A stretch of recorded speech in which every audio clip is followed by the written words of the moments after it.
Hello everyone, welcome back to the channel. My name is Henny. I like to talk about all sorts of things involving life, relationships, love, all that kind of stuff, but try to look at it from a more self-compassionate lens. Today I wanted to talk about rushing through life and how I think you should stop trying to rush through life. So let's just get right into it. You might be trying to rush through life, and you might be doing it unintentionally or you might be doing it intentionally.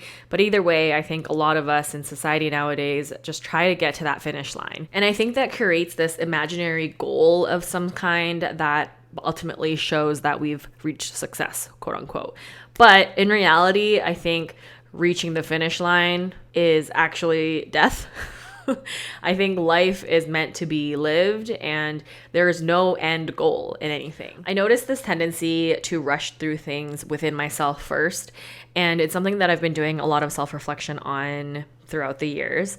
And I think that it comes from a place of wanting to protect ourselves from hurt or disappointment and from this weird rushed feeling that we get from society to get to a certain place at a certain time. And I talked about this in my last episode with regard to timelines and societal pressures with divorce and marriage and all these types of things. But I think as a general thing, society kind of ingrains into us that we need to be at a certain place at a certain time. We have to be at a certain place in our education, in our career, whatever it might be. And I am just so sick of it. And I think what happens is it causes us to try to rush through the quote unquote bad stuff. But at the end of the day, we forget that that's all part of life. There's no imaginary finish line. That's some magical place that we get to where we find peace and happiness and everything is great. Life will always bring you stress. Life will always bring you hardships. It'll always bring you challenges. But what changes is our own ability to face those challenges and our own ability to be resilient. I'm currently in a situation where there's some things out of my control that prevent me from living a life that I normally would live. And that's one of the reasons I started posting on YouTube and dove into this part of my creativity, because I wanted to explore this new creative outlet. And so I've really been trying my absolute best to turn the situation into something positive for me. But at the end of the day, it still doesn't change the fact that it is difficult. However, I am trying to make the most of it. But I definitely get into these mindset spiraling moments where I'm like, I feel really stuck and I kind of get in my own head and I just find myself wishing for time to go by faster so that I can go back to living a life that I'm used to. But in those moments, I really do my best to try to reel it in and think about all the positive aspects. I've been meeting some really awesome people. I've been volunteering. I've been, again, diving into this new creative outlet that I've wanted to for a really long time, and I'm just taking this opportunity to do that. And it does take work and effort, but I definitely can get there. And something that I realized when I was doing my own self-reflections, when I was getting myself out of that one mindset and into another, is that oftentimes I'm finding myself trying to rush through something. I can't wait for that next thing. And I felt this a year ago too. And a lot of things changed in that year and a half time frame. I have to remind myself, like, past me would think that my current situation is pretty cool. So I need to stop thinking about the future, thinking about fast forwarding time to get to a place where I want to be, and think about right now and be mindful of the moment that I'm in right now and the situation that I'm in right now. And the reason I want to talk about this is I see online a lot of people wishing and hoping and complaining and looking forward to the future, which is fine. Having goals is amazing. I am a very goal-oriented person. Having a goal in the future helps me get through hard times. If I have a goal and I want to achieve that goal, it gives you the motivation to get there. It's like a dopamine boost when you have that check in the box of, yeah, I got that done. But what I found dangerous about that kind of mindset is that you get roped into this cycle of constantly looking after the next thing. And I just wanted to remind anyone who's listening that it's okay to have goals, of course. It's okay to look forward to the future, obviously. But take a minute out of your day to just focus on right now and everything that you have going on for you right now that maybe past you didn't even imagine you would have, or didn't even imagine you would be accomplishing, or whatever that might be.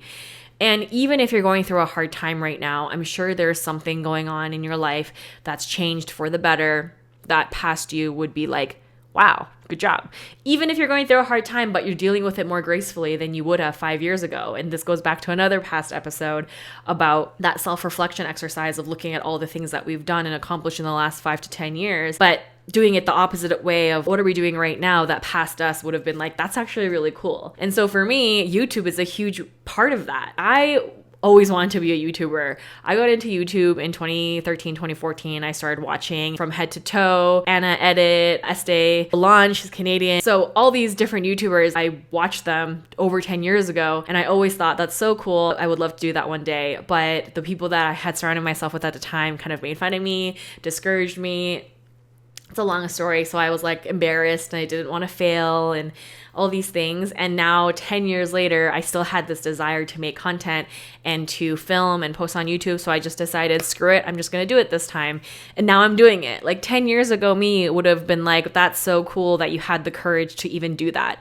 No, I don't have 1 million subscribers. I have 200, but to me, that's amazing. To me, 200 people clicking that subscribe button means the absolute world to me. And I know 10 years ago me would agree. I know she would be like, that's amazing. I cannot believe you have 200 people who click that button and hundreds of people that watch. Again, it's not like in the thousands and 100,000. And it's kind of hard because with social media and YouTube and numbers and analytics and all this kind of stuff that's on there, like I know that that's not quote unquote success. Like I'm not monetized. I don't have 1,000 subscribers. I don't have all these things. But for me, I always said, if I can make a positive change or a difference in one person's life, it's all worth it. I said the exact same thing when I started my education to becoming a therapist. I said the same thing when I started my podcast, and I'm saying the same thing now. For me, this is that cool thing that I've done. Even though I'm going through a really hard time in my life right now, I'm still accomplishing and doing things and just creating things for myself and exploring that part of myself that I wanted to do. And also, I'm in a relationship now that 10 years ago me would be like, wow, that's amazing. That's the kind of relationship you always wanted. That's the kind of relationship you envisioned for yourself. And so I think it's really important to kind of be grateful and be mindful in that moment of this. I have come a really long way and I have done a lot of things in my life. And I do a lot of things currently in my life, even though I feel extremely stuck some days. And the reason that I want to share this part of my life and this part of my story is I think a lot of us are feeling stuck. And a lot of us are excited for the next thing or are looking for the next best thing. And it's really hard to find peace and happiness when you're currently on that hamster wheel, just busting your ass and hustling and trying all these different things. And there is nothing wrong with that. I will say, like, I'm really not trying to bash people that hustle, but I will say it does become dangerous and it is a perpetual cycle that you can get sucked into. I think it's really important to take a step back and just look at your life in a bigger lens and kind of get out of that super focused state to just take a look at everything of what's going on right now, everything that you are doing, that you are feeling, all these things. And speaking about feeling, that's another part of my life that I used to rush through. I would not want to feel negative feelings, quote unquote negative feelings. Obviously, who wants to sit there and feel like crap all the time? But I learned through time that sitting through those tough emotions and those tough times just creates so much more depth to us as a person. And as hard as those times might be, getting through it is an important part of life, and it's important to feel the emotions as you go through it. I tried to delay emotions. I tried to avoid emotions. I tried to push down emotions, and none of it worked for me. Your body remembers everything. You know, when your heart starts palpitating and beating really fast when you're feeling anxious, you can't just push that away. You can pretend and put on a mask and a smile, pretend everything's okay, but your body is still feeling those emotions, and that energy goes somewhere. Literal energy in your body is jittering around, bouncing around in there. There's this book called The Body Keeps a Score, and I don't actually remember all of it very well because I read it literally 10 years ago. But the whole premise of the book is that when you've been through traumatic situations and haven't processed through the emotions, that stays in your body. And I am finding that to be so true. I have aches and pains in random places in my body because I haven't gone through the process of facing emotions, processing those emotions, addressing emotions, all those types of things. So in the last 3 years of my life, I have put in a lot of effort into feeling those emotions, addressing them, finding them, trying to kind of dig through and see what's going on. And it's made a huge difference in my physical body. I have less pain. I still have some pain. I still have ailments that I am trying to treat, like, a bad back or a shoulder, my neck is stiff, all those types of things. But it's getting a lot better. And I think I can even tell in my physical appearance. Like before, I would have what's called cortisol face, where your face is really puffy or you gain a lot of weight really quickly. I went through that. I gained, I think, 30 pounds in less than a year, and my face kind of blew up with the weight gain as well, but almost disproportionately. And as I went through the process of feeling my emotions, slowing down, practicing mindfulness and gratitude and exploring that part of myself, I started having a better understanding of myself. My body went back to what is kind of my normal state.